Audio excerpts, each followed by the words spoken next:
about to go deep into Mexico's cartel country, to the stronghold of the world's most powerful drug lord, Joaquin El Chapo Guzman. A lot of the marijuana and of the heroin that ends up on the streets of the United States comes from right here. We arrived just days after his shocking escape from a maximum security prison. People here in La Sierra, they love El Chapo, and they're gonna do anything that they can to protect El Chapo. We're here to get a first-hand look at the hunt for the world's most wanted man. We're being stopped by the Mexican army. And to understand why a violent drug lord is revered by so many. A lot of people see him like God. Our goal is to drive to El Chapo's hometown, the place he fled after his first prison break and where his mother still lives. It's not a discreet house that she lives in, that's for sure. But what will happen once we get there? We have 30 minutes to get the out of here. They're also coming after us.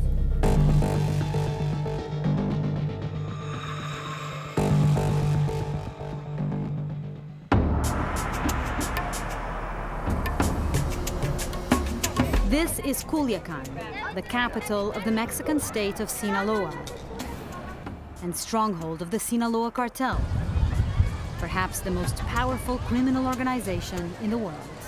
We have to be careful because you never know, people are gonna be watching us. My friend Miguel Angel Vega is a local journalist and filmmaker. Miguel has been covering Mexico's drug wars for years. So who's they? Who are these people watching us? Well, the people of our cartel, and they have eyes and ears everywhere. They're called halcones. Hawks. Yeah, because they are everywhere, and you never know who is who. I mean, it could be the guy who cleaned your windshield, could be a taxi driver, a waitress, could be anyone. As we speak, there's two gentlemen who just stopped to listen to us. Hi. We arrive in Culiacan just days after another brazen escape by the world's most notorious drug lord. Miguel, who would you say is the most famous person in Mexico right now? It's El Chapo. Especially in Culiacan, you can feel that atmosphere of joy. They like the fact that there's El Chapo escaped. Culiacan is one of the most violent cities in a country that has seen over 160,000 murders between 2007 and 2014, the bloodiest years of the drug war. The body count rivals war zones like Iraq and Afghanistan, and El Chapo Sinaloa cartel has been responsible for much of the bloodshed. So it may be difficult to believe that many people here are happy with his escape.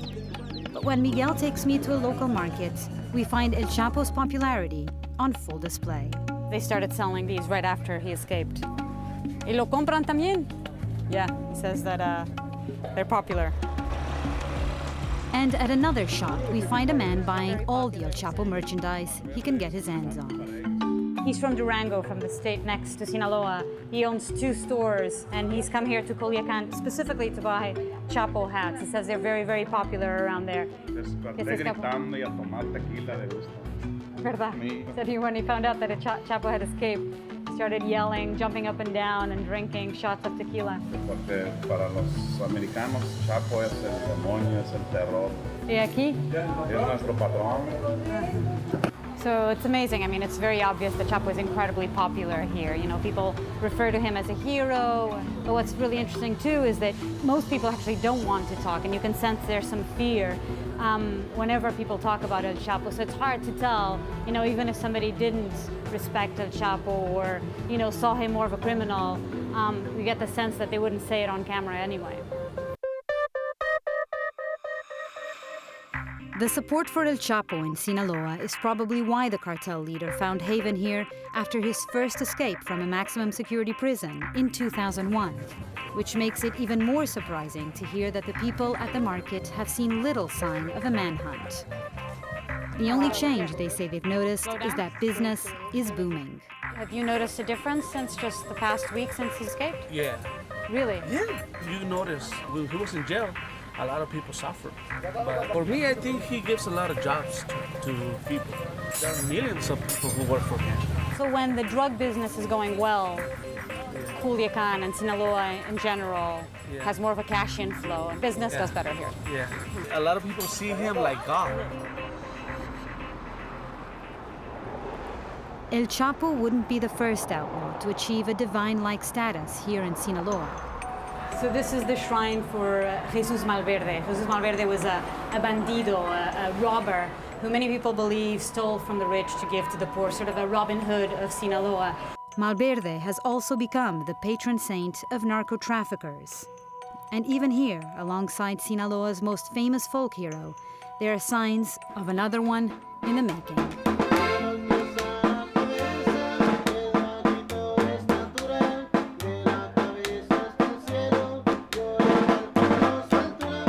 So these guys come out here, people pay him a sort of a donation to Jesus Malverde to sing these corridos. And right now he's singing a narco corrido about El Chapo.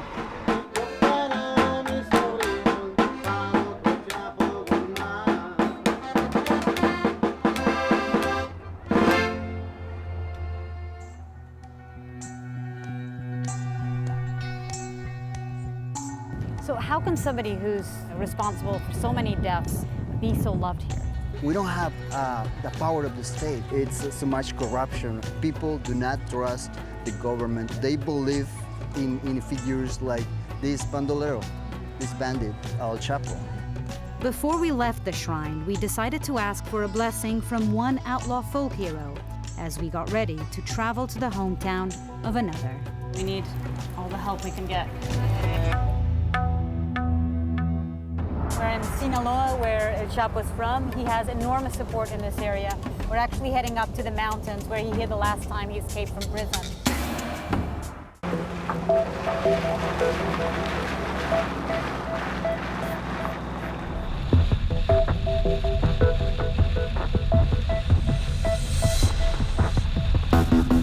We're in Sinaloa, where El Chapo's from and where he grew up in. He has enormous support in this area.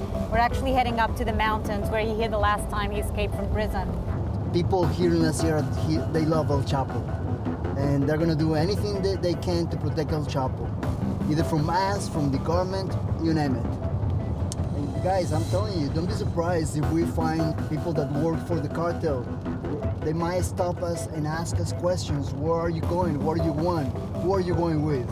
Because these people many times believe you guys could be undercover agents. So people tend to believe, if they see foreigners out here, they tend to believe that we're either part of the CIA or the DEA. We gotta be ready to answer, to give the right answer, otherwise we can be in trouble.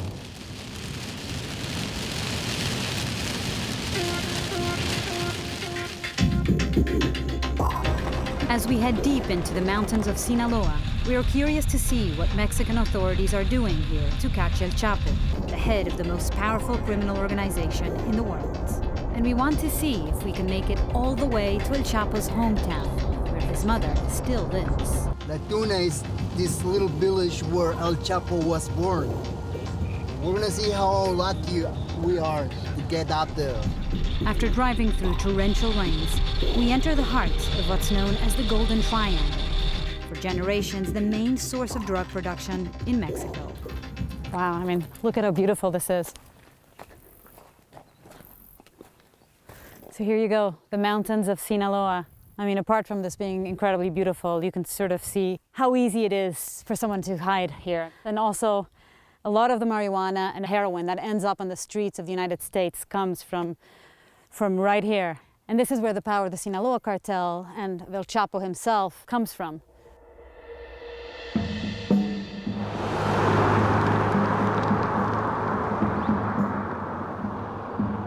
Back in the car, the highway soon ends, and the road gets rough.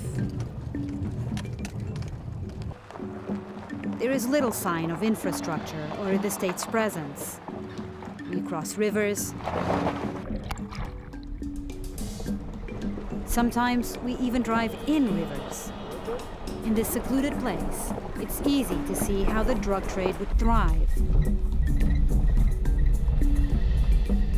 and how difficult it would be to find someone that doesn't want to be found. We got it, guys, we got it.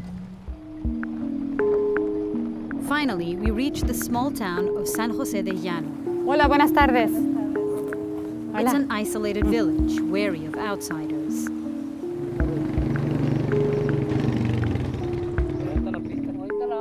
eventually find two locals willing to speak to us. We just met these two lovely gentlemen who are taking us up to film from the top of the mountain. After a steep climb, we sit down to admire the view and chat with one of the men named Chabelo about the area's most notorious citizen. ¿Quiere la gente el Chapo aquí en la sierra? Sí, como no sé, si hay gente que lo quiere. Mucha gente lo quiere. ¿Por qué? Se porta bien con la gente, con su gente, mayormente con su gente. Entonces, las personas de aquí, ¿qué piensan del gobierno? ¿El gobierno? Sí. Pues a veces se porta bien y a veces se porta mal. Cuando se porta mal, ¿qué es lo que hace ella? Pues nos tumban las plantas, nos Que sí. tumban la mota. No, eso era que No, arriba, no. Pero ahorita no es temporada. Jobs are scarce in these poor, remote mountain communities. Growing marijuana or poppy is what pays. As part of the US-backed war on drugs, the Mexican government has cracked down on the illicit crops. El Chapo, on the other hand, keeps the smuggling routes open and people here employed. He was saying that the reaction here in town when Chapo escaped from prison was that everybody seemed to be very happy, including himself, because Chapo helps everybody and that he does more for the people in this region than the government does. I then asked why people here seemed hesitant to speak with us. Porque piensan que se van a comprometer. So he's saying that a lot of people are afraid to talk about Chapo here, so we'll have a hard time getting people to talk to us because they don't want to feel like they're compromised. It's clear that people here respect El Chapo's rise from a humble start in these mountains to a global force. But that power, earned in a brutal trade, also instills fear. That night, we learn of a small party close by.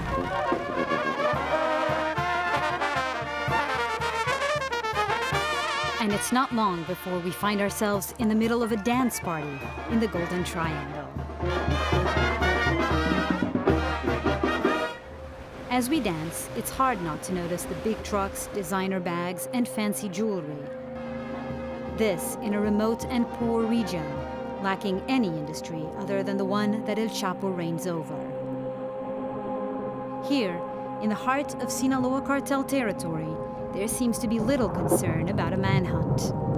And for some time, I forget that tomorrow we're going to drive to the hometown of the world's most wanted man. We're just 15 minutes away from El Chapo's hometown, and they probably know we're coming.